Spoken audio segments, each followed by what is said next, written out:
Welcome back to another episode of Get Real with Kacey Kasem. It's the podcast that goes behind the scenes of the fantasy football industry through interviews with some of the best in the business. This episode was recorded before the season started, so just wanted to let you know. On this episode, I had a chat with Ronnie Evans of Good Guy AI and his podcast, The Judgment Seesaw. We talked about many things, including how Ronnie enjoys watching people do things that he could never do, working in the music industry, how he's combining AI and fantasy football, some common misconceptions about AI, how mental health matters, what Good Guy AI is all about, how he was gifted a second chance in life, growing up on comics, and a whole lot more. Make sure to follow Ronnie on Twitter at Ronnie A. Evans and give Good Guy AI a follow at Good Guy AI. You can follow me, Kacey Kasem, at the Kacey Kasem, and the podcast at GetReal_pod. You can find my content with Rotoballer, Optimus Fantasy, Fantasy Six Pack, and South Harmon Fantasy Football. I'm also co-hosting the Thursday afternoon show with Nate Paulvote over at Optimus Fantasy. So make sure you're subscribed to the YouTube channel to get notified. And check out SundayDreamersClub.com for some awesome fantasy football inspired t-shirts. This podcast is a proud member of the DAP Network. And now, here's my conversation with Ronnie Evans on Get Real with Kacey Kasem. Excited for this one. Yes, we are. We're here. We're back at it again. Another guest, another day. I'm so excited. This is my third interview this week. Very excited. It's Ronnie. We've got Ronnie with us, and I'm going to talk to Ronnie and learn more about him. I want my audience to learn more about him, and he's probably going to give us a lot of really cool stuff. We'll get into it. But Ronnie, first and foremost, thank you for coming on the show. I know it's been kind of a long day for both of us, and I know that I thank you for taking time out of your day to do this, so I appreciate you coming on. Thanks for having me on. I'm excited to be here. I mean, first I had you on the Judgment Seesaw. Shout out to mental health a couple months ago. Coming back doing your show this time around. We're going to get to talk about a bunch of stuff that I hope is not your typical fantasy football related podcast discussion and make things interesting over here. But yeah. I love you. Thank you for having me on. No, man. I'm, and we hung out at the expo and we'll get into that too. But you're such a great guy in the space and I'm glad to be able to bring you on. Let's just kind of give people a little background. Like when you were growing up, did you have a relationship with sports? Did you play, watch, or how was that? Sure. Yeah. So I've been a sports guy my whole life, but wasn't like the jock type growing up. I walked the fine line between like three friend groups. One was like my art and theater friend group. One was like, it kind of overlapped with them, but like comic book nerd techie friend group. And then it was like the sports guys. And so I kind of jumped between each of them almost like a chameleon. But played sports all through middle school and high school. Did not play in college. And I've just been like obsessed with sports and competition. And really, for me, it comes down to like I enjoy watching people do things that I could not personally do. So like watching the NBA, for example. Yeah. Every time I watch them, I'm like, it's amazing. Never in my life would I ever do any of this. Therefore, I really, really appreciate it. And I don't know if it comes from a place of like selfishness or arrogance, but I really don't get entertained or find a lot of interest in watching people do things or engaging and spending my time observing stuff that like, I'm like, well, I could do that. It doesn't really do it for me. So professional sports has always been interesting for that reason, because I am not athletic to do anything professional athletically. And what about like the Olympics and stuff? Because that just happened and it was a big thing. Are you a fan of watching that kind of stuff too? Yeah, I don't watch it as much as I did when I was younger, but I just actually played in a fantasy Olympics league, which was really, really fun. And the Olympics, when like one of my favorite moments in sports history is actually when Michael Phelps broke the record for gold medals in a single Olympics. And like his energy was infectious, and watching him break that and like flex and freak out was really, really cool. So I really enjoy the Olympics. They're like, that's the peak of like stuff I couldn't do. Right. That's what I was thinking of when you were saying that. I was like, there's no way. And then I'm like, saw that they added skateboarding and there's like 7-year-olds that can do all these tricks that Tony Hawk took forever to learn. So it's crazy. It's crazy. What about you? Did you ever play any sports? I did. I played basketball in middle school and high school. And then I ran track. So that was my big thing, was running track. In high school, I ran track. So Yeah, and I did a year cross country when I gave up Oh, basketball to stay in shape, but I was a sprinter, so long distances were no bueno. Did not like that, but yeah, it kept yeah. me in No, I shape. feel that. Yeah. That's the toughest sport that I ever played was only the toughest because of the amount of cardio involved, just like long distance running. But it was ultimate frisbee of all things. Like I Oh played wow. lacrosse, I played basketball, I played football, I did cross country for a year. I did like kind of the gambit. Never played wrestling, and I think high school wrestling is probably like the most exhausting of all sports to do. But man, cross or ultimate frisbee, when you play the wing, you just sprint for an hour and a half, and it doesn't stop, and it was awful. I really enjoyed the sport, but wore me out Yeah. big time. Right. Yeah. I like those sports. Like, yeah, I play a pickup game of basketball and out of shape like immediately. I'm like, this used to be so fun. I don't understand. Yeah, yeah. See me on the cornhole court. There you go. There you go. Exactly. So, so growing up, were you always interested in like technology and how that was growing, or how was your relationship there? I was so I'm not like there's two different types of tech people. I think there's people that are really fascinated with tech, like enjoying it and are like naturally good at tinkering with it. Hmm. And then there are actual like tech programmers and people that are addicted to the back end of tech products. I was in the former category. I'm not a software developer. I understand a little bit of it, but I grew up like the first iPhone, I had one of those, and I that was after spending 3 or 4 years of my middle school years like learning LimeWire and figuring out how to torrent to get music. So there's like I think like the edge case and sort of like the advanced use case of general computer systems has always really fascinated me. But in terms of being a true like techie nerd that understands what all that gibberish is that's behind the screen, I don't know. Yeah. Right. Never was really me, but always loved tech, always been a big sci-fi guy as well. And so as we talk more about different things and jump into AI, I think a big part of why it really wrapped me in a little over 2 years ago was just kind of uh my affinity for just that whole umbrella in general. I'm like a fanboy, and now it's real life, and so it's just amazing. That's amazing. Yeah, that is. And bringing up LimeWire, yeah, that was definitely something I was about. Like, yeah. And then I'll find all these like burned CDs I have from Oh like, man, did me, you like, ever what's did one you of ever this? you ever give anyone you were dating mixes that you burned on the CDs? No, I Oh, did not do that. I did I that a can only lot. imagine. That was one of my moves. Hopefully, you listened to the song all the way through to make sure it was the correct version, because they always like to play pranks on us. We sit there and let it download forever. People will not understand this. Young Younger generations, they're not going to understand having to sit there wait all day for a song to download. And Or just like the amount of oh like TV shows I download, and then I open the file and it's some explicit video that is yeah, not what I thought it. okay, I never did that, but I that never does did it sound intentionally. It happened a few times. That the that is LimeWire hilarious. wire days of the internet back in like the early 2000s was really like that was the Yes. best form of the internet in my opinion. It was the Wild West, and it was a lot of fun. Yeah. Maybe that's why we like that era of music so much. I love that era of Mhm. music when I was just like, okay, Blink 182. I'm sorry, I'm stealing from you. I apologize. I'm sure you'll be okay. Do you still pirate things? No, No, I but do. only because I'm like technology. I don't know anything about technology. I, Mm, I I don't know where to start, and like also like I'm probably gonna like screw something up if I did it. So that's fair. That's fair. I yeah. uh I would if Sony Warner, if you're listening, yeah, I steal all of your stuff and I have for 15 years. Okay. I'm a firm believer. I worked in the music industry for 6 years, so I feel like I know a little bit and I feel somewhat in my own rational like completely warped rationality justified. But I worked in at least the music field. I saw how the back end of that business works and how awful it was, and I just was like, I don't feel bad about never paying you guys for any of this. I'm good. I'm gonna keep Yeah. just so I'm a big advocate of sailing the seven seas, even for this is sacrilegious, I think, but I don't pay for any like sports stuff either. I've been pirating sports for the last 11 years. It's great. Allegedly. Allegedly. I made all that up. Don't quote me on that, guys. I'm a Yeah. very well behaved citizen and I don't do anything illegal like that. Yeah, yeah, you heard it here. He's a fine, outstanding gentleman, and no issues, no issues here.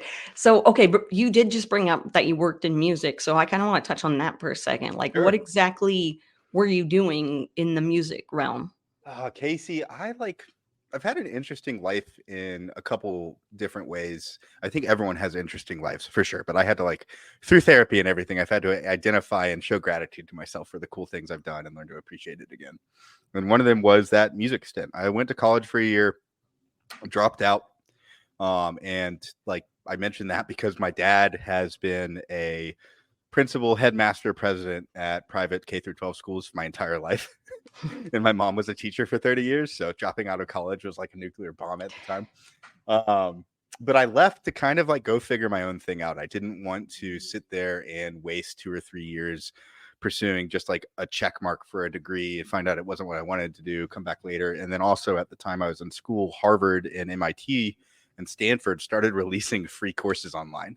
And ironically, most of them were under the field I was interested in business and macroeconomics and things like that. So I dipped and had been a big music guy, made music all since middle school at the time. I guess my funniest anecdote before all of my music career started was at the school I graduated.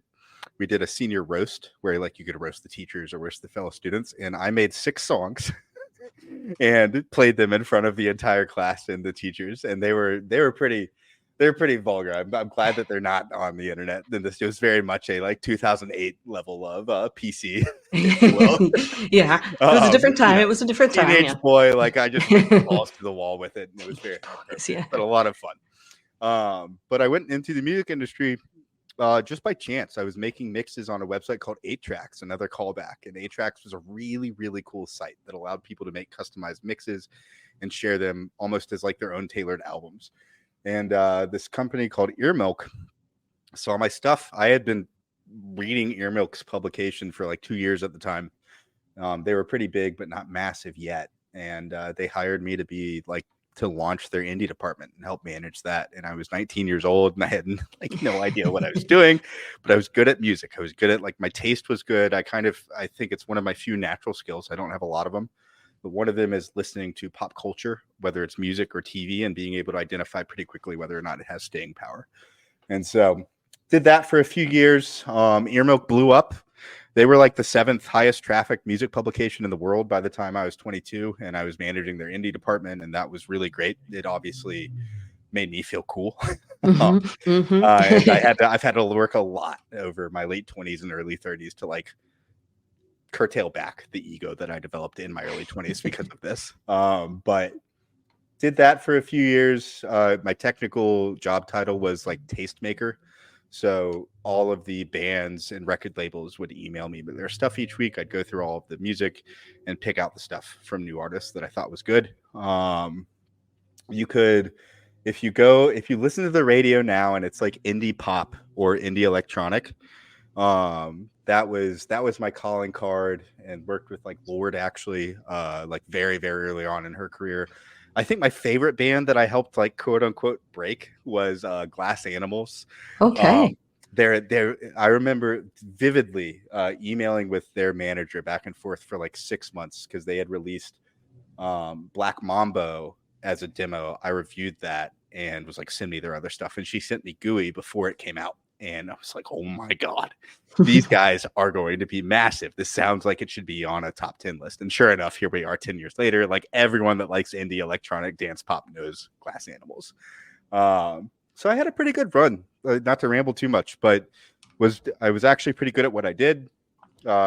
Reviewed albums, reviewed songs, did the internet's first weekly indie music playlist is my little calling card. That was my accomplishment. And then got hired by a European PR agency. The 1975 was actually, I was their first American PR agent, quote unquote, if you will. And got hired by them to launch their US branch when I was 22. Was pretty bad at that. Did not succeed. And long story short, that didn't go as planned. And then halfway through that, I had some pretty serious back issues and was in and out of surgery for 2 years. And my music career kind of fell apart. And then I had some other things happened when I tried to get back into it and moved to Atlanta, which we can touch on later. But for about 5 or 6 years, I was Ronnie Evans, the music guy. And so It's a nice little title to have, though. Yeah, it's a cool, fun like chapter of my life. I'm really proud of myself, especially looking back at how little I knew about the world at the time, and just like, it was a right place, right time sort of thing that also happened to slot nicely in with things I was naturally good at. So it worked, and I will always cherish that half decade pretty deep, pretty close to my heart. That's pretty rad. That's pretty rad. So let's talk about finding fantasy football, because that is something I love hearing people's origin stories. So how exactly did you get started in fantasy football? My origin story is so rough. I was hanging outside of the Washington Redskins stadium, and all of the players on the team bullied me. And I'm just kidding. And I just decided I hate you guys. I'm gonna gamble on you forever. No, when I was in middle school, my math teacher at the time, rest in peace, Nancy Pace Newton, woman is a saint. Absolutely could not stand her when I was in school. That's why I know she was a good teacher. She was really good at like lassoing in kids that didn't want to learn about math, which, funnily enough, is most boys in middle school. And she introduced the concept of fantasy sports to me and like everyone in our grade. When I was in 7th grade, we did this sort of advanced math, quote unquote, algebra thing that was just stats. She took March Madness, the player points, she had a scoring system for it, and she made us learn stats and projections to help learn a little bit of the math she was teaching by playing March Madness fantasy basketball. And I like fell in love with it. I didn't want to do anything else. I was at the time, I was a massive, and the only class I ever got straight A's in was writing. And I just was a big like writing and fine arts guy, and math was very boring. And Nancy Pace Newton made math cool to me, which was a massive accomplishment. And fell in love, played my first fantasy football league 2 years later. I think I was a freshman in high school, won it, and was like, I'm hooked. And, this is my 19th year playing. And so I'm excited for next year for 2 decades. Feels like an accomplishment. But it's not, enough of the OGs in this industry. Like, I've been playing since 1984. But that was my origin story. It was in an algebra class in 7th grade with a teacher named Nancy Pace Newton, who just out of nowhere was like, we're going to play a math game and you're going to watch March Madness and appreciate it differently. And I sure enough did. Okay, maybe I would have liked math better if my math teacher did that. She was pretty BA. Okay. Yeah, I didn't get to have any of that fun stuff, but it's okay. It's okay. I was going to say I didn't remember my math teacher's name from 8th grade, but I actually do. So, wow, it's just funny the stuff that you do remember. Yeah. Okay. So when you first started playing fantasy football, do you remember how that first league was, or any specific things that happened during the draft? I know that I had LaDainian Tomlinson, and he dominated. I remember that. It was either like the one of the he had that 3-year stretch, and 2 of the years he almost won MVP in them. It was one of those two. I remember him. It wasn't Calvin Johnson. There was a really good wide receiver I had. I don't know, Casey. I've been in like 300 fantasy leagues. I couldn't tell you who I drafted in my first league. I just remember LaDainian Tomlinson and Sean Alexander were the 2 guys that like ran the league. Like, they were so far and away ahead of everyone else in points, and I had one of them, and it helped me win my championship. But I do remember it was a standard league, no PPR. No, I think it was just 2 running backs, 2 wide receivers, a flex, quarterback, tight end, kind of your basic format. And it was on NFL.com fantasy, which I haven't used in 13 years. Yeah, I don't think I have either. I think that was the first one that I like tried to get on, and then I was like, then they moved ESPN. Now it's now it's like everything, MFL, sleeper, everything. I'm like, I can't keep it. I need it all in one spot. Come on, y'all. Nobody wants to help with that, though. You brought up, so because you were bringing up how you got into fantasy football, have you ever played any other fantasy sports like baseball or basketball? Yeah, I tried fantasy basketball 1 year and hated it. I just like respect to people that enjoy it, but having to like basically have 4 games a week where I have to manage all the players every day, like, it was too much. I don't have time for all that. And then I've always wanted to do fantasy hockey. I haven't done fantasy baseball. I don't know if I ever will. I don't really care. But fantasy hockey, I'm not a hockey guy. I don't watch hockey. But I've had so many people tell me like fantasy hockey is legit. It's the best thing next to fantasy football. And I really, really want to try it out sometime. Maybe next year. You should. I would join you. I would, join one of your leagues, but I don't want to. I don't want to do that. No offense to you. I'm just No, you're good. That's how I feel about fantasy baseball. Yeah, I can't keep up with more than fantasy football, and that's already like a lot. So, what about live drafts? Have you ever participated in any of those? So many. I do at least one a year and have for the last 2 decades. The one I missed out on this year, which I was really bummed about, I'm going to harass Scott Fish to make sure we bring the Scott Fish Bowl live to Atlanta again next year. But I couldn't really travel to go to drafts this offseason. I was too busy with work. Mm-hmm. And I really missed that. I love just the Scott Fish Bowl in general, the Fantasy Cares crew.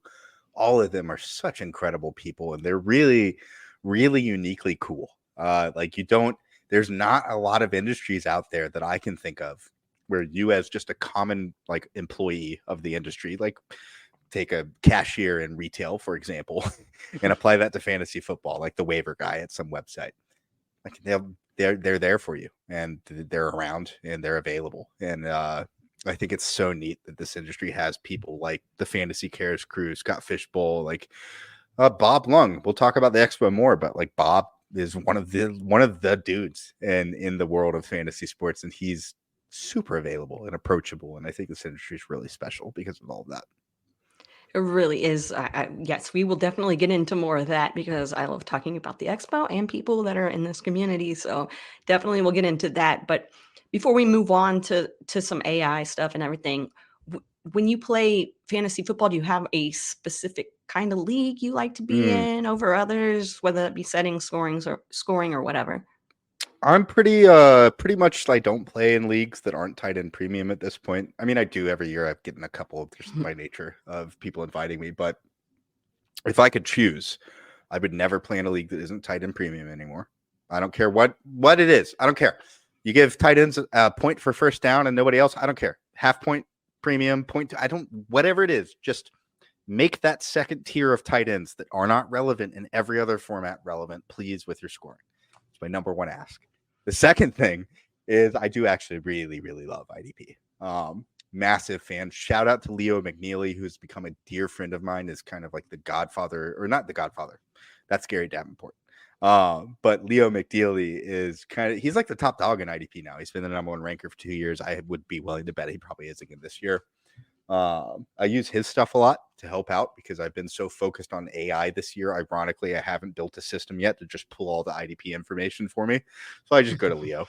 And tight end premium IDP, I've warmed up a lot to Superflex over the last 7 years. I actually hadn't played until like 2 years before the pandemic was my first Superflex league. And IDP. So like my home league, which is my favorite league I'm in. It's something my brother and my cousin and I built a decade ago.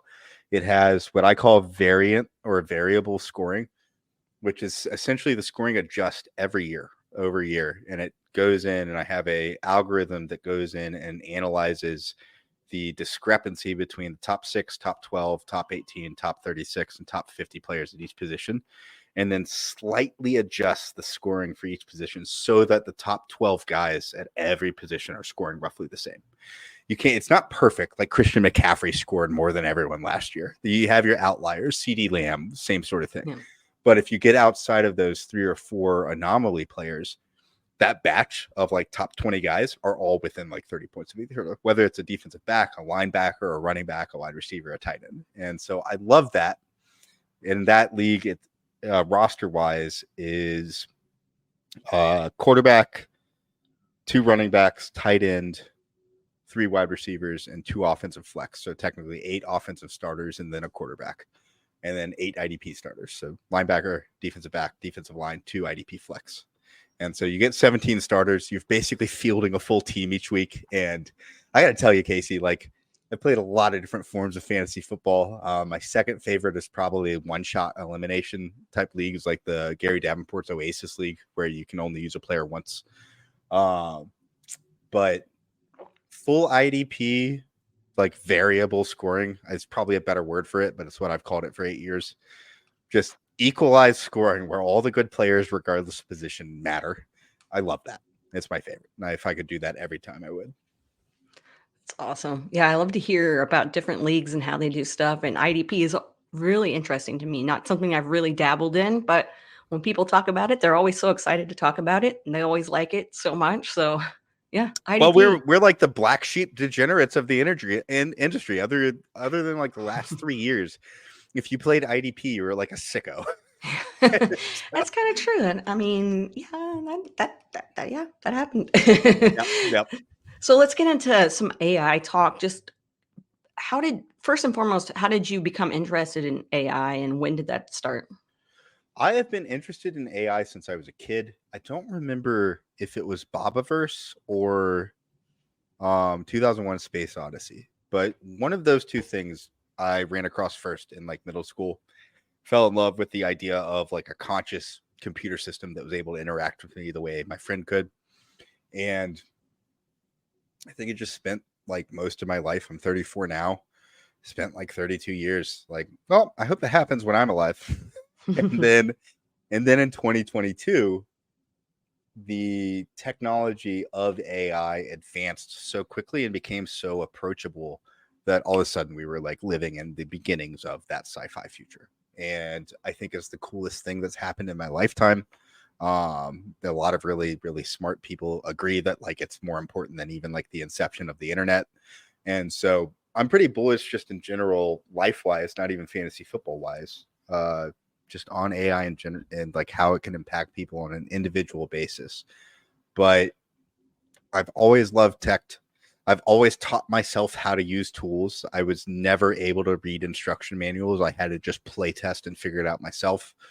And so AI, generative AI in 2022, late 2021, but mostly 2022, when that became like actually feasible and it worked and ChatGPT 3 came out and it was doing like what it advertised, it really like it spoke to me on a pretty fundamental level. And my whole life like approach and vision I had for my future and everything shifted with ChatGPT 3. And then of course ChatGPT 4 eventually came out. But I don't know if I answered your question. I guess Yeah. I have been knee deep in AI for 2 years, but a enthusiastic fanboy and observer for probably a decade or so before that.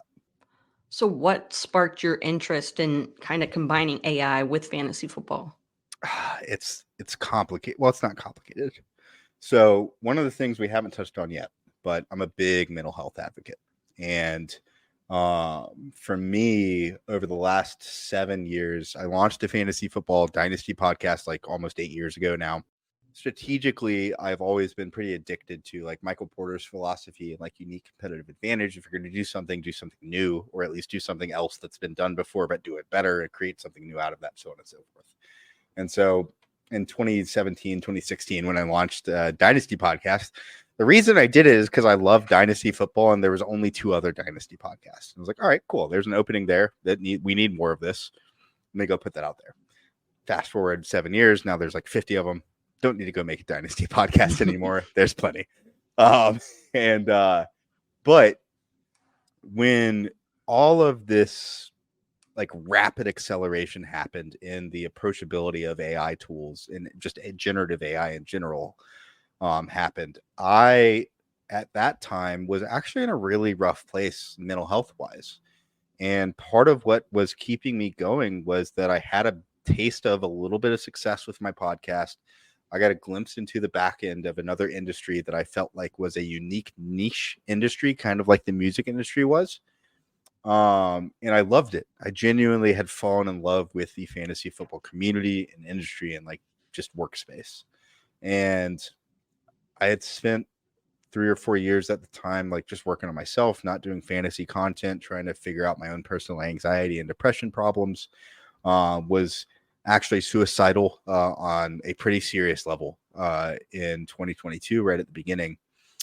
and 2023. And then I like started really diving into AI, and I was able to at the time like look at what AI was able to do, think kind of abstractly and obtusely, and apply it back to the future. Read a bunch of papers and just was like, holy crap.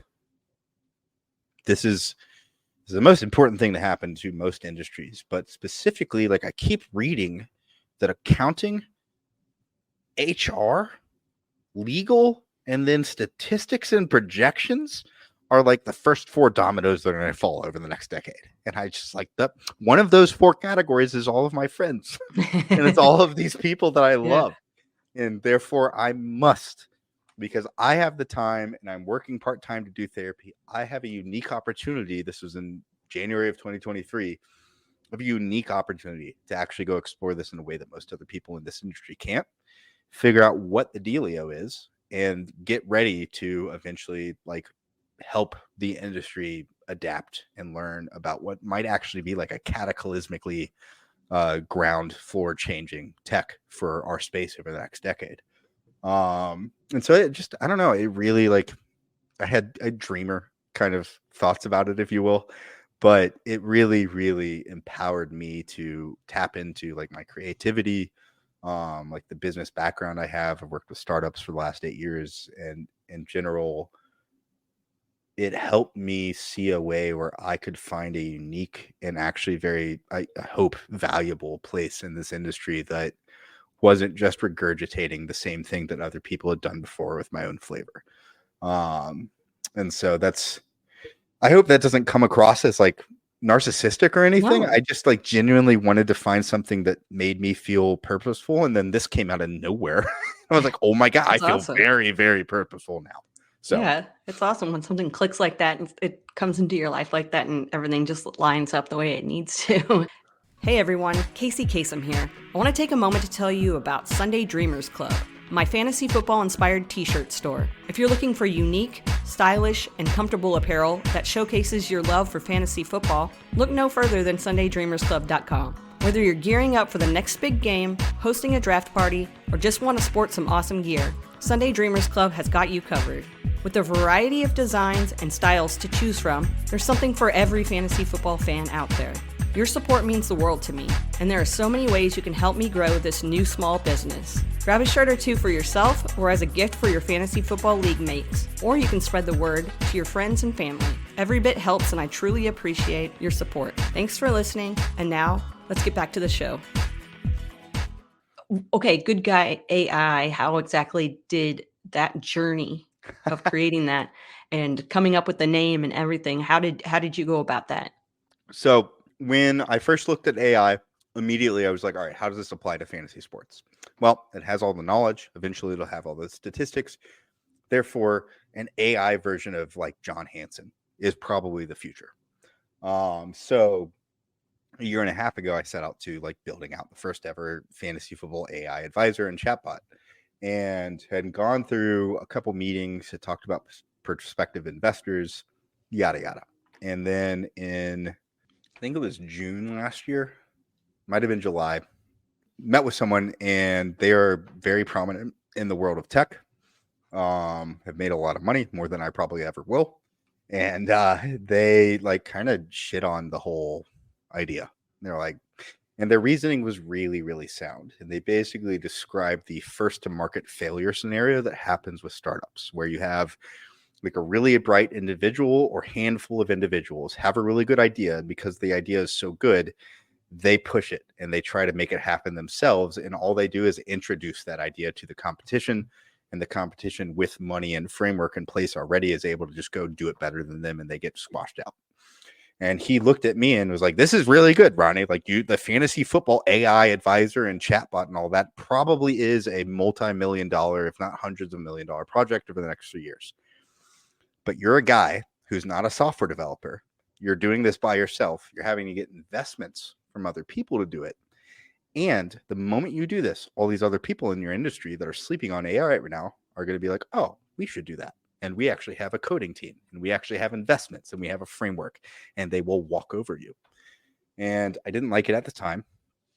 sat down and kind of analyzed what my approach should be. He had one suggestion that was like, instead of doing lead product development for AI in your industry, why don't you inverse that and create sort of the aggregate and the landing pad for people that are looking into AI in your space? And so that's sort of where, like, Good Guy AI, initially it was called the Intelligent Edge.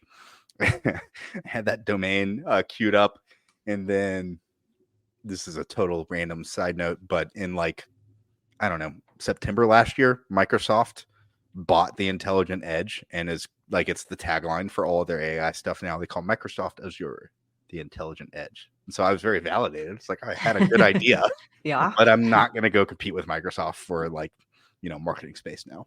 So drop that. Found Good Guy AI. I think it's funny. It's clever. It rhymes. It sounds good. It's hard to forget. The little egg thing that's in the background right now, that's my logo. I did not use AI for that. I did that by hand. It's not like a super high level graphic, but as an AI proponent, I feel the need to be like, hey, by the way, this was human made, not AI made. And now we're at nearing the end of about 18 months of preparation, where I think I'm in a good place.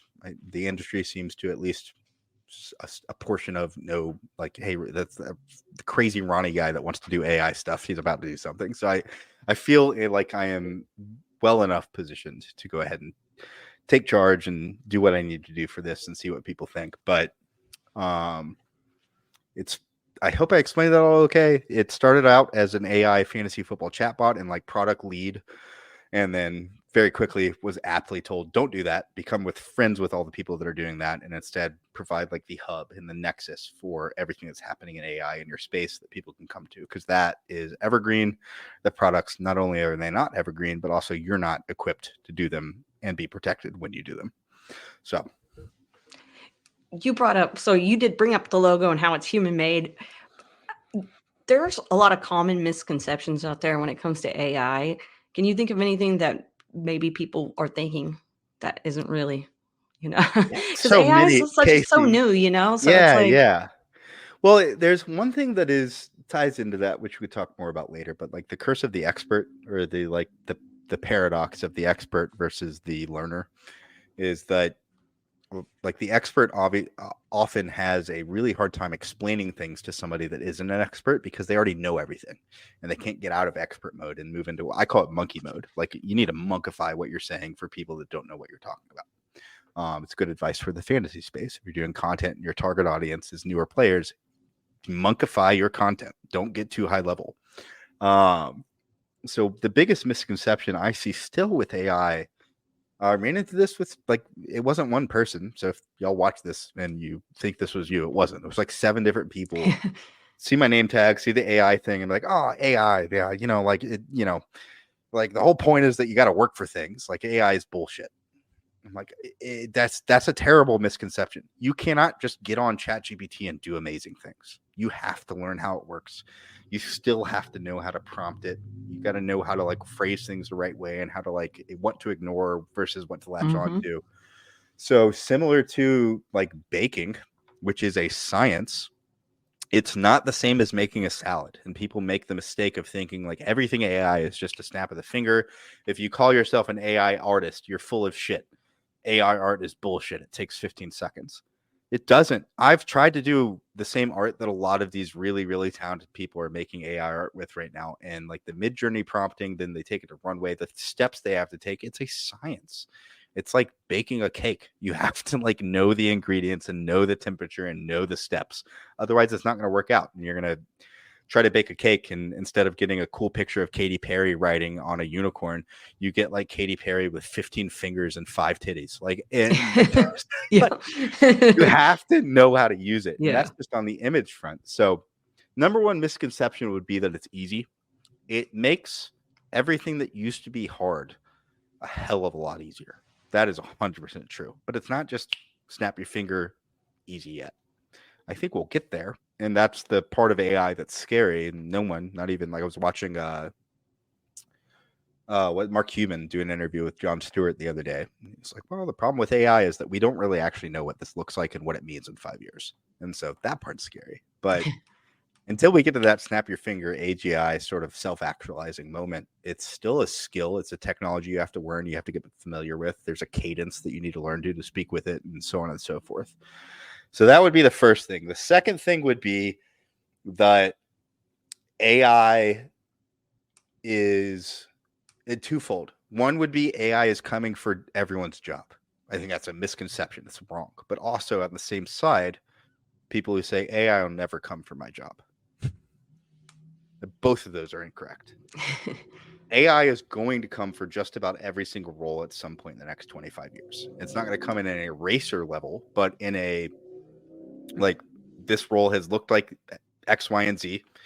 Now we have the option to do it through methods A, B, and C. Therefore, the role needs to shift. And the way that we approach this role at our business needs to change. That is going to happen to just about everything over the next 20 years. But I wouldn't be concerned about that. I don't think anyone should be sitting there like, oh, is AI going to come take my job tomorrow? It's a fruitless exercise. What you should be doing instead is learning AI, figuring out how to use it, and preparing yourself for whether it's 2025 or 2029 or 2038. Whenever the time comes where all of a sudden it's cheaper for your company to use an AI system than it is to pay you to do your task. The only thing you can do right now, and the most sensible thing, is to not sit there and fret about it and hand wring and like catastrophize and hypothesize. Just go learn the tools and work with them. Spend a couple hours a week just like fiddling around so that when the time comes when you need to pivot a little bit in your life, if that happens, you're ready. Yeah.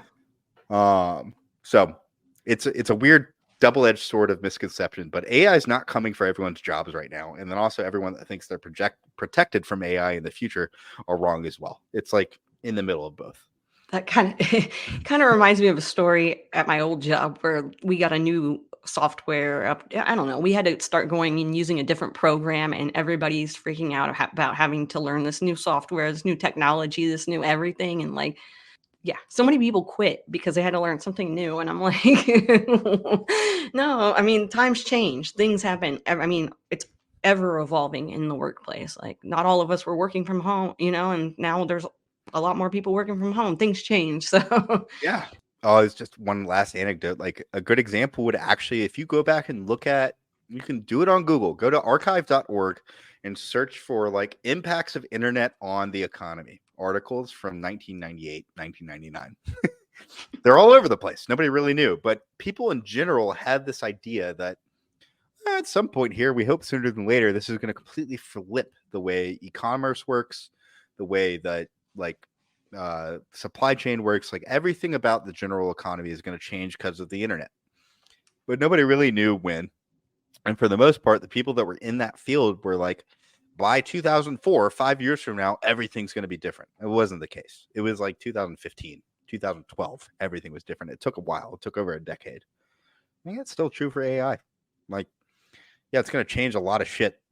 It will fundamentally fucking destroy the fabric of just like traditional systems and capitalistic outlooks for different industries. But it's happening here and there right now, but I would be willing to bet that like 2030 is probably like a better target range than 2025, 2026. So we got some time. Yeah, so go get into it and kind of play around. Like, I know with ChatGPT, I use it for like Etsy when I'm writing descriptions of stuff or like show notes for my podcast. That's like what I use it for because I'm so bad at putting things in a nice list order. So if it can put it in order for me, I'm like, oh, awesome. Same thing for when I'm writing. Like if I have ideas, then it'll take my notes and actually take my notes and put them in the correct order because I'm all over the place in my notes. So that's my favorite way to use it is to get on my phone and dictate into voice memos the way I always have. But now I just go take a voice memo and I load it into ChatGPT or Google Gemini or whatever, what have you. And I'm like, hey, analyze this, give me some thoughts, break it down for me. I'm going to go create like a document. And it's Kacey, that's so powerful. Like the knowledge, it's like having a secretary / assistant / editor on call 24/7. And that by itself is really powerful and it's really useful. Definitely is. So this whole AI thing, like I know it's a big part of who you are, and a big part of like like you said, you're the AI guy. People know you as that, so that's really cool. And the way that you're bringing it to your friends, bringing it to us, and helping us get immersed in it. I appreciate you for that, because you're like one of the first guys that I know that has introduced me to that kind of stuff, and seeing it, from from these small stages, and just having you describe how it's going to grow, and I look forward to that. So Well, thank you. It's been lonely up until the last like 6 or 7 months, honestly. I was on Jim Coventry's show a couple days ago. We talked about the expo, we talked about AI. And it's the same thing I shared on that show. Like last year at the expo, I don't know if it was you or one of the people, but I talked to about 100 people about AI. And last year it was kind of like, I've got plans. I'm trying to figure out how to pivot those plans. So I'm going to be a little cagey about it. But yeah. have you played with AI yet? And like I talked to like 100 people, and literally the only person that like I lit up and was like, dude, I've been building so much shit, blah, blah, blah, blah. And we talked for 2 hours, was Tyler Bradley, who, funnily enough, was the title sponsor for the expo this year. It's a great selling point for just the power of AI. And Yeah. he was the only guy I talked to at the expo last year that had really been diving into it at the time. This year, it's like 100 people were like, yeah, I use it for X, Y, and Z, this and that, blah, blah, blah. So it's growing, and it's growing. there in the back end, which is cool. Yeah, it is cool, and it's been, I mean, my limited experience with AI has been helpful. So I will continue to learn, and to listen to Ronnie, because he's got it down. So let's talk about judgment seesaw. The judgment seesaw you had brought up earlier, and I know it's important to you, and mental health is also important to you. Can you kind of discuss with us what motivated you to get started with that, Yeah. and what it's all about? So the quick overview for me, I'm gonna eventually do a Judgment Seesaw episode where I think Chris Allen from MB Fantasy Life is gonna be the host, and he's gonna let me be the guest and tell my story. But the quick Cliff Notes version, I was born into a family with like a 15-year-old mom and a 28-year-old dad. Everything bad you could imagine in that scenario, absolutely, unfortunately. There was also like a drug addict household, and just like I was born into a scenario in the sticks in Tennessee where I was going to be like a meth head by the time I was 15, and got put into foster care, struggled in foster care. Apparently, like my foster care experience for the first 3 years of my life was an absolute fucking disaster, and eventually got adopted when I was 4, and got taken from as a straight white guy, right? There's an element of privilege that's baked in there. So for that category of human being, I was born into probably one of the worst scenarios in the United States. And we're a very like well-off privileged country, but there's still pockets of poverty and like backwards thinking and so on and so forth. So that was me.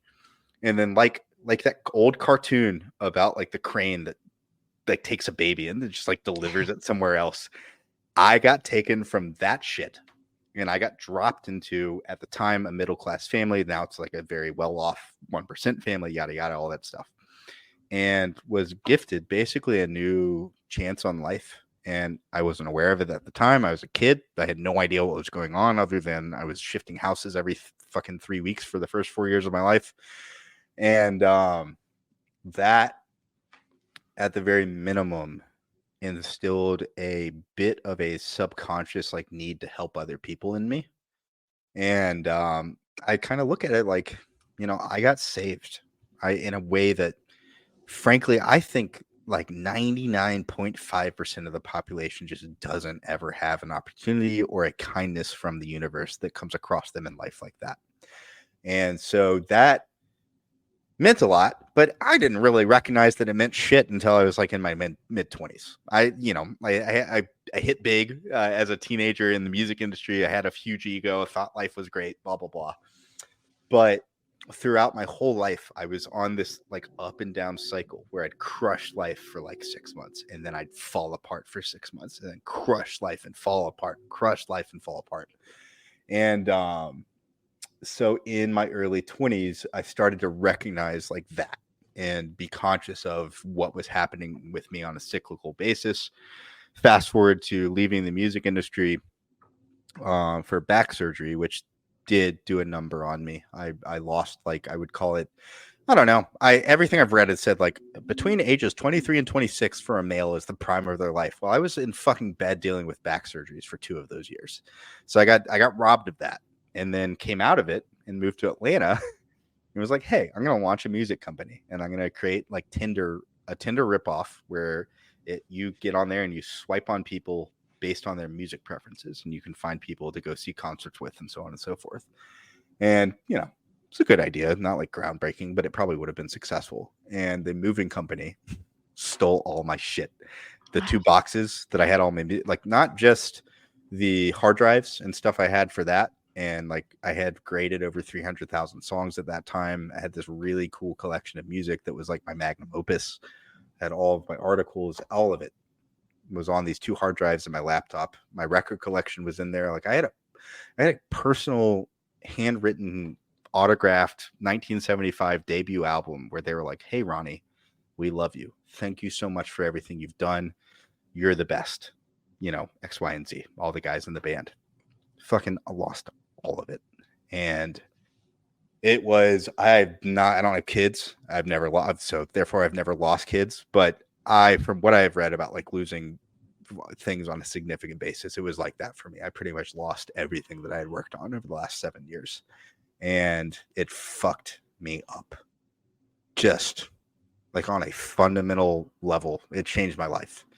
And I didn't realize how much that fucked me up until I was like in my late 30s and actually had like stepped away from this industry, and a couple hijinks that I won't go into here, but I didn't handle everything perfectly when I had my old podcast and screwed up a few things and realized like, hey, I love this industry and I want to be the best person I can be and help this industry out. But I can't do that until I figure out what the fuck is going on with me. So went on a 5-year mental health journey, really deep stuff, like dealt into like childhood trauma that I don't have any memory of. I only know the stories of, and had to go through like EMDR therapy and like all this, like trying to like pull subconscious thoughts out that weren't conscious to me at all. And long story short, I am really proud of myself, Kacey. I went from like writing a suicide note and being ready to be done with life and not understanding my place in life or understanding myself and understanding anything really, to now I feel like a 34-year-old that not only is in a good place in this industry, has built a good reputation for myself, but take the fantasy industry out of it. And just like if I look at where I am now versus where I was 5 years ago, I would have like, as the old meme goes, I would have like fallen on my knees in a Wendy's and cried. If somebody had told me 6 years ago, I would be like where I am now, potentially on the precipice of doing cool things, but just in general, life was on the right track. And I never used to believe that was even possible for me. So going through all of that, for me, like my ikigai, if you will, my path through life and the way to marriage, like purpose and happiness and work, it's kind of like, it's mental health, and then it's advantageous abstract things, which funnily enough, over the last 2 years, it's just AI. That's the answer to that. So it's those 2 things for me. I think I'm on a mission, and I've worked hard at it, but I would like to spend the next 10 years like being a voice that not only pushes forward the concept of mental health and awareness and lack of judgment and understanding in our space, and then the AI thing. If that can just be my slant for the next decade, I'll be good. I will feel like I did something meaningful. And so that's kind of where the Judgment Seesaw came from, was like, I've been through my shit. I know other people have been through their shit too. We had a killer episode together on that. And I wanted to try and do something during the month of May to like help the industry kind of get in tune with, mental health is inexplicable. It's okay if you don't understand what other people are going through. But instead of judging that, just be caring and be patient. And even if you don't understand or value it, just like give people space and give them time. And being on the Judgment Seesaw was like really cool for me, because I was going through some stuff at that time, and being able to just talk is always so wonderful for me, to just get it out. And so you were like my little therapist over there. I'm over here just, but I felt so much better afterwards. So thank you for all of that. And thank you for what you do in the mental health space, because like you said, everybody's got something that that they're struggling with. And for us to be able to tell our stories and hear other people's stories and know that we're not the only people that feel like that, it's like such an awesome part of this community is having that there. So when you reached out to people, like how did you go about getting people to come onto your show? I hate to admit it, it was really lazy. I was like, I am kind of close with these 50 people. I'm just gonna hit them all up and see who says yes. So that was like phase one, was just let me tap into my network. And I'll be honest, Casey, part of me, like, if you look at the guest list, it's similar to your show. Like you've had some really, really big heavy hitters on your podcast over the years. And for that, it was just 30 days, 30 episodes. But I was like, shit, like, it's not like I didn't get Matthew Barry on, but I got like the next like 5 equivalents. And part of me at the time, I did have a bit of an imposter syndrome moment, like halfway through it, where I was like, are people just getting on this show because like it's mental health and they don't want to be dicks about it? or does this actually matter? And like, am I doing something good? It was the latter for sure. But yeah, I just reached out to people I knew at the time, and just kind of like the message I sent you, I actually sent the same message to like 40 people. I was like, hey, I'm doing this. Here's my thoughts. Do you have a story you would like to tell? And if you do, let's figure out a time.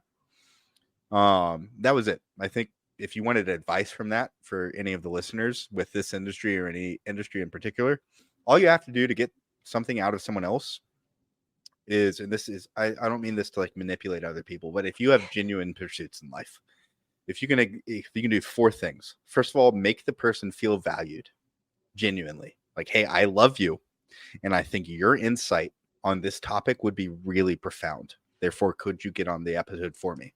So if you can hit that note, you're already pretty much in. But if you can layer it with some pretty confident insights onto why you're doing what you're doing, has nothing to do with the guest you're asking to get on or the favor you're asking for, and then show humility. Like, hey, like, I'm doing this, or I need your advice, or I need your involvement because it will make me better or make me more successful. And then finally, just be fucking nice.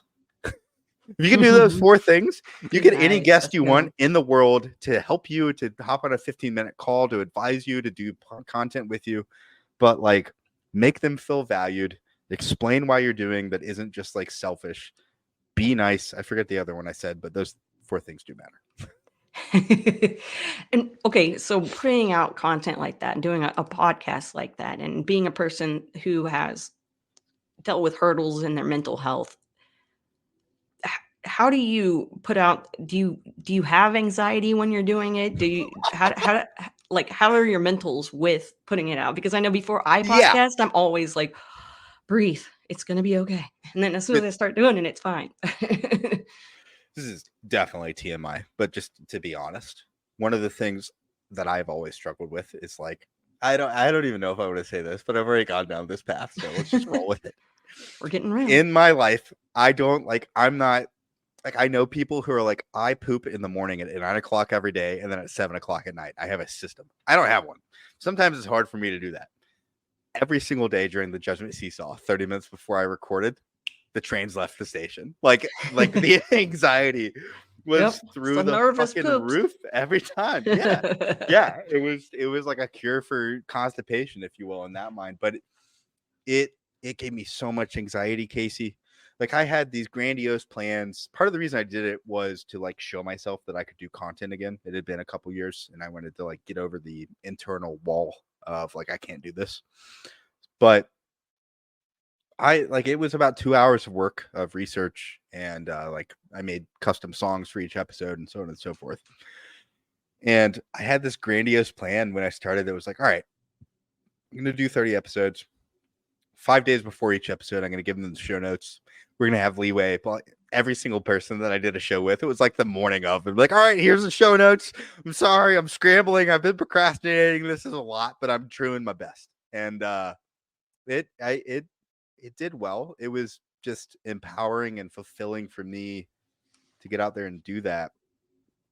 But the content was really cool, and I feel lucky. I've heard from a lot of people at the expo too. It surprised me actually how many people are like, "Oh, the Judgment Seesaw, you're Ronnie Evans." Like that really helped me. One guy was like, "My wife and I watched this every night while we were cooking dinner." It's like, Yeah. what? What? That's the Yeah. like I've never felt like I'm not important, but like I'm doing something good with my life in the way I did when I got feedback like that. And so it was cool. It was just unique and fun, and I think meaningful and certainly different.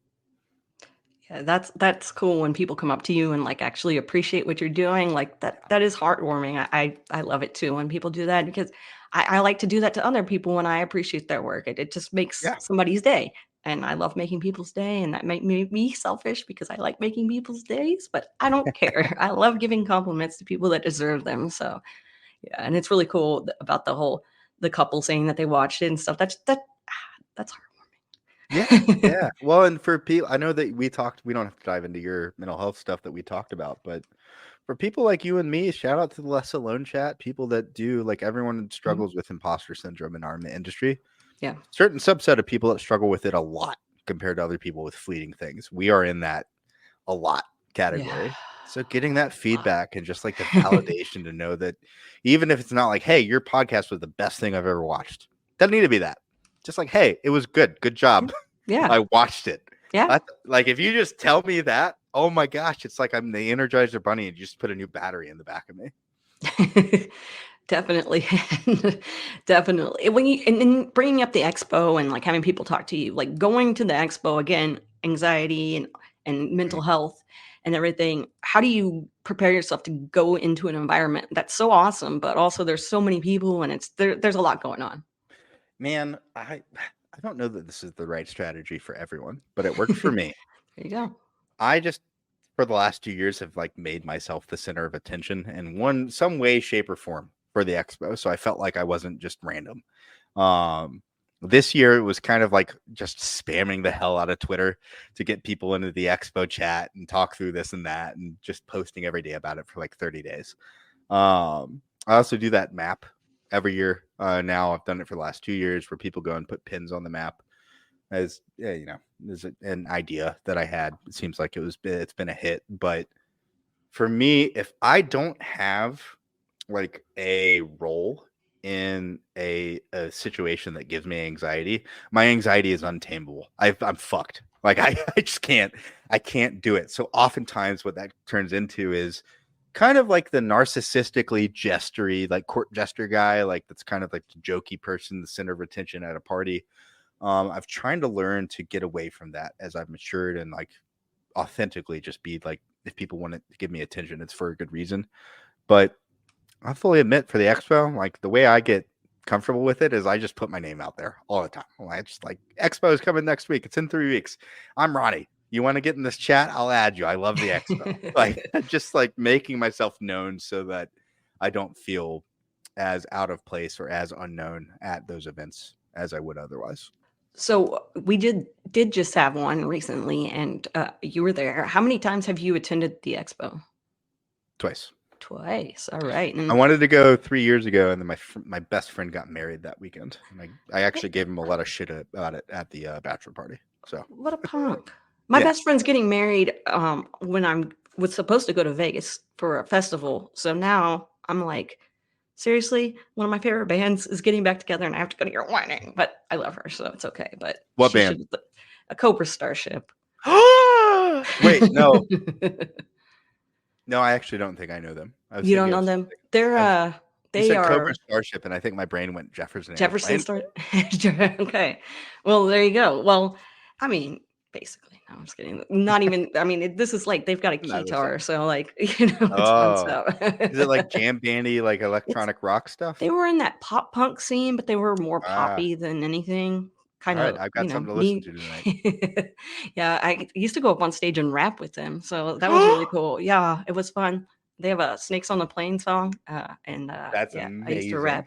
So, that's what I was doing with my anxiety. I was going up on stage in front of, like, a bunch of people because I was like, "I can conquer this if I do this," and that didn't happen, but it's okay. It was still, like, one of my favorite times in my life was being able to do that. It's like So exposure therapy almost, like almost, self-inflicted exposure therapy. almost that's kind of what this podcast is too, And as that's what the well. Judgment Seesaw was for me. It Oh was man. so So okay, back to the expo because the expo is such an awesome time, and I know not everybody gets to attend it, but for those that haven't been able to but want to, like, why should they be wanting to come to the expo? all right, first things first. If you are not established in this industry yet, whether you're just a fan or you're a newer content creator or you've had a site for 5 years and it hasn't taken off the way you want, you should go to the fucking expo. Like, so it should be the number one thing you do every year. Is just go there, because the value of face-to-face interactions and the impressions you can make on people at this event versus anything else you do is not comparable. So for me, that's why I've done it the last 2 years, and I'll continue to do it. I hope that, you know, say one day you and I are very, very famous and everyone knows us, Kacey. I hope I still go to the expo. Right now, Me that's too. not the case. So for me, it's a really unique opportunity to go get like face-to-face time with Bob Harris and Scott Fish and Drew Davenport and Jeff Ratcliffe and like all these guys that are like mainstays on that. The Mount Rushmore of fantasy is like 50 people deep, but they're on it. That by itself is unique. The Sunday, like the actual expo on Sunday where you go by different booths is actually really cool. I used to have to go to trade shows for one of my jobs. Most of them suck. Like they're like just like fucking like it's just not a good time.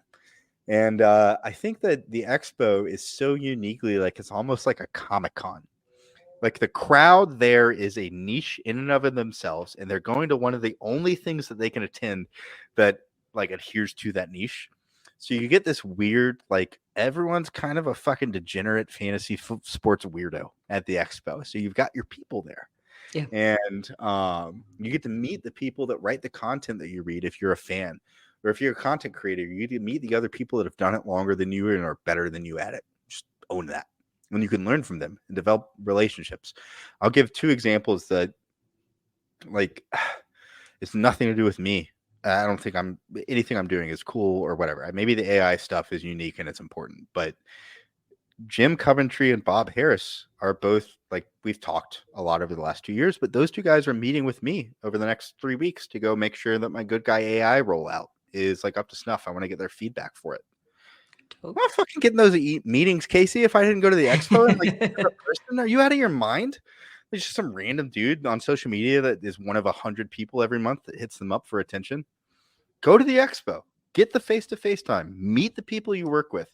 Meet the people that make the game that you love like work. Go explore these new products and tools. And like most importantly, go see Bob Lung and his wife and give them a hug. Because Right. they've created this event that is one of like the 3 or 4 like fundamental like tapestry weavers of the annual fantasy football experience. Yeah. Definitely shout out to the Lungs because like Yeah. that whole family's hustling that weekend. So mad props, mad props. Ronnie, what do you like to do that isn't AI and isn't fantasy football when you have other times in your life that you can do just chill? What do you like to do? I'll leave listening to music out of it because that's my jam. So I do a lot of things. The probably the most relatable one for people watching is that I devour TV shows. I try to watch like one a night and like 7 days a week. Yeah, it's just like something. And because of that, I think I've gotten a little snooty about like the TV shows I watch. I have a pretty high bar. Thankfully, we live in the TV renaissance right now. There's 700 TV shows every year, so you can find them. I watch a lot of TV shows. I also am an avid book reader, which has shifted actually to audiobooks over the last 4 years since the pandemic. But I have on my Audible right now, there's I think over 400 titles that I've gone through in the last 5 years. During the pandemic, it was most of that. I was listening to like 3 books a week. It was just like whatever I was doing, I had an audiobook playing in the background, so it was cheating. But I grew up reading. My parents had a library in the basement with a little over 1,000 books, and I read all of them by the time I graduated high school. And just have generally like knowledge acquisition for me, I enjoy really only with 2 mediums. It's either visual or audible. I'm not as much of a hands-on learner. I'd rather just read about things and experience the pieces that matter to me. But TV shows and audiobooks, massive on. Right now, I'm going through the Murderbot series by Martha Wells, which is a great little series. I highly recommend it to anyone that's curious about AI and sci-fi. It basically takes an AI system that was for combat and has been repurposed as like a guide, and you're listening to a book series from the POV of that AI system. Is pretty cool. Grew up on comics, love comic books. I saw Deadpool and Wolverine last week. How Frankly, was that? let me just throw some shade at Alfredo Brown, Jagger May, and Vignesh. Their little show they're doing at Football Guys. I saw that they didn't give it a perfect score. All right, and I think that's bullshit, boys. That show or Oh, that movie had three things that it went out to do. It was like, it's going to be funny. We're going to make fun of Marvel, and we're going to do some super meta shit. And there's no plot, and it crushed that. There's no plot. It is just entertainment for 2 hours. 35 minutes of that runtime are just Wolverine and Deadpool, like literally slicing people into pieces, which as a comic book nerd, that's all I've wanted my whole life to watch. So I love comic books. Actually, I'm a Batman guy through and through. I grew up watching Batman the animated series and collecting Batman comic books and action figures. Never got stolen in that move. I saved all that stuff. woo. I've got the entire Batman the Animated Series figurine set is still in their packages somewhere in my parents' basement. So big on comic books. I'm also I went to school for graphic design, and I'm a naturally not elite graphic designer, but actually pretty fucking good. I've done a number of logos in the fantasy space that you wouldn't know I did, but they're out there. Just really enjoy that side of things, and obviously like making music. I've made a lot of music over the last year with AI just because I think it's fascinating. um and then the final thing would be, I know I mentioned audiobooks, like listening to things, but I think part of the reason I'm so confident and I feel well equipped to kind of help spearhead the AI discussion in our industry is that I've been reading AI articles and research papers and listening to AI podcasts for it's over an hour, between an hour or two a day for 2 straight years. And so I don't know, I think I've got 800 hours in terms of just knowledge retrieval for AI over the last couple of years. And I think that more than anything has made me feel empowered and confident that, I do know what I'm talking about. And so that's kind of all the stuff I get up to. The only other thing I'd add for anyone that watches, if you DM me on Twitter, it's at Ronnie A. Evans, right there at the bottom, and tell me that you play Fortnite. We have a group. There's 30 people from the fantasy industry in it. I started it I don't know, 9 months ago, and we just kind of get together and we play Fortnite and talk ball, and it's a lot of fun. Okay, is there before we go, because sadly we have to end. I hate ending the No, you're good. You're conversations good. because there's always so much more, and I always say I need to get people back, and I really do need to do something where I get people to come back and share more fun stuff.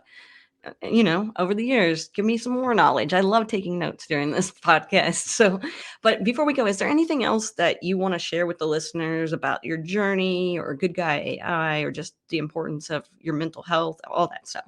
Yeah, I'll hit on each of those. First of all, mental health matters. And if you're not somebody that goes to therapy or feels like you have mental health issues, fucking got a surprise for you, baby. You do. Every single person on the planet struggles with something in a mental health facet. And it could be as simple as you're a fantasy football content creator and you put out rankings each week. And once or twice a year, your rankings fucking suck. I don't care who you are. You're going to miss once or twice a year. It's just going to happen. And then you get hate from a lot of people the week after, and it affects your mood. You know what that is? That's a little tiny mental health moment. So, with that mental health matters. It is at the very minimum, the judgment seesaw is the best lesson that I could give anyone about mental health and just approaching life and being a better person. That is a concept that came from economics. It's been parlayed by the therapy industry, and it basically is just this: when you are listening, you can either be judging or understanding. You cannot be both at the same time.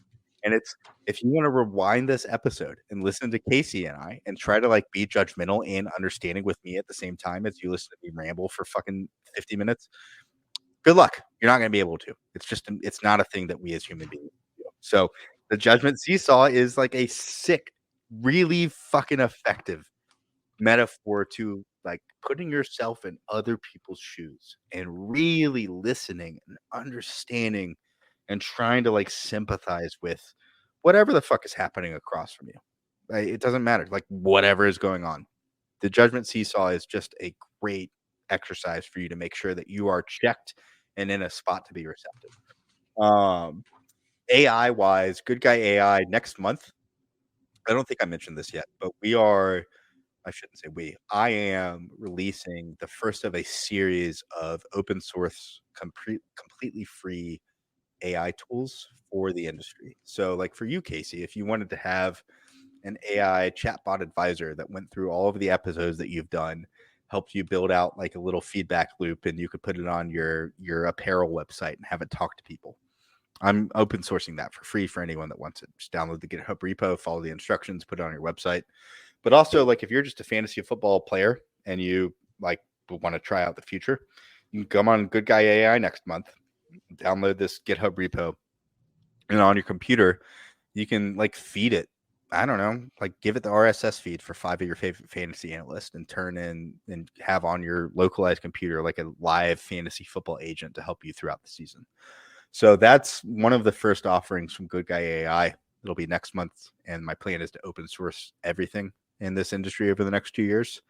The other side too is a Substack where every week I'm taking everything that happens in the world of AI, analyzing it, and then translating it back to the world of fantasy sports and gambling. And that is not just like OpenAI released ChatGPT 5 and now it can like build you a rocket ship. This is what that means for your fantasy team. Not just that. It'll be a little bit of that, but also like Rotobot or SportsMind or Pine Sports or the Fantasy Playbook by Michael Chang. He's just released 2.0 like 3 days ago. Super, super impressive. All I've done for the last 2 years is try to meet with as many people as I can that are building products for the space and develop relationships for them so that when I launch this Substack, I can then have what I need to go to them and say, hey, when you release an update, tell me so that I can tell all of my readers that you updated your tool. So the Substack for Good Guy AI is like a weekly nexus and Rolodex for what the hell is happening with AI and also what's happening in our industry so that you can not have to do what I do and spend 12 hours a week just reading through shit. Just all right there for you. The other thing is open sourcing things. And then the last thing would be to shout out. I just mentioned him, but Michael Chang with Fantasy Playbook. Shit is legit. It's only about a fifth of what he's built. I've seen the rest of it. I don't have permission to share it right now, but Kacey, his stuff, like he built product for The Athletic, for Twitch, and for 538. He is super, super talented. And frankly, like he is fucking intimidating with how quick and how good he is at building product. This suite of tools that he has built and worked on for the last 14 months is nuts. It is one of the most impressive things that I've ever seen in my life. And he just released like the 2.0 update of the draft tool, which is on my profile. If you go scroll through it, it's one of the most recent tweets. So Michael Chang, love that guy to death. He's a good friend. Rotobot, they were at the expo. Good guys. Yoshik, Lala, a couple other guys, David, all of them, they built a fantasy football chatbot and advisor. It's pretty cool. SportsMind AI with Connor Ludlow, also a really good friend of mine. He's built something very similar. There's Pine Sports. There is RotoGPT and Dynasty or Chat DTC from Dynasty Trade Calculator. Shout out to them. I'm actually meeting with them tomorrow night to do a little assessment of what they built and give some feedback there. And for anyone else that's watching, if you are thinking to yourself, I would like to go build something, you should. You should hit me up and I'll get you started. But I am here to meet with every single person that is doing anything with AI, not only just to like learn about what you're doing and give you feedback, but to connect you to other people that are working on similar or adjacent projects. And that is the whole fucking, excuse my language, but you sent me a note, Kacey, you said I could cuss. The whole point of Good Guy AI is to take this very fucking high level, super crazy sci-fi Terminator Skynet bullshit that's happening in the world of tech right now, and just simplify it and create a little aggregation tool where we can all keep track of what's going on in a simplified manner and empower people that are working with it. That's the mission. Love the mission. That's very dope. That's very dope. So let everybody know one more time where they can find you so that they can give you a follow if they're not already, and all of that jazz. It's Ronnie A. Evans on Twitter. It's right there underneath my face. And then at Good Guy AI. Honestly, if you follow one of the two, go follow the latter. Good Guy AI only has, I think, 190 subscribers right now, but it goes live next month. The Twitter profile will have a lot of stuff posted on there. Right now, if you just want to giggle and you follow my Twitter profile, I post stupid AI stuff every day just for fun. Most recently was like Game of Thrones DJ. That was a fun one. But Interdrome, you can find me there. Excellent. Please go check out Ronnie's stuff. Go give him a follow. Give him a chat. He's a great dude. I appreciate everybody that listens to this podcast. Again, thank you. I know I say it all the time, but I mean it so much. You guys are the most awesome people in the entire world. Thank you so much for listening. And make sure to come back next week for another episode of Get Real with Kacey Kasem. And remember to stay rad.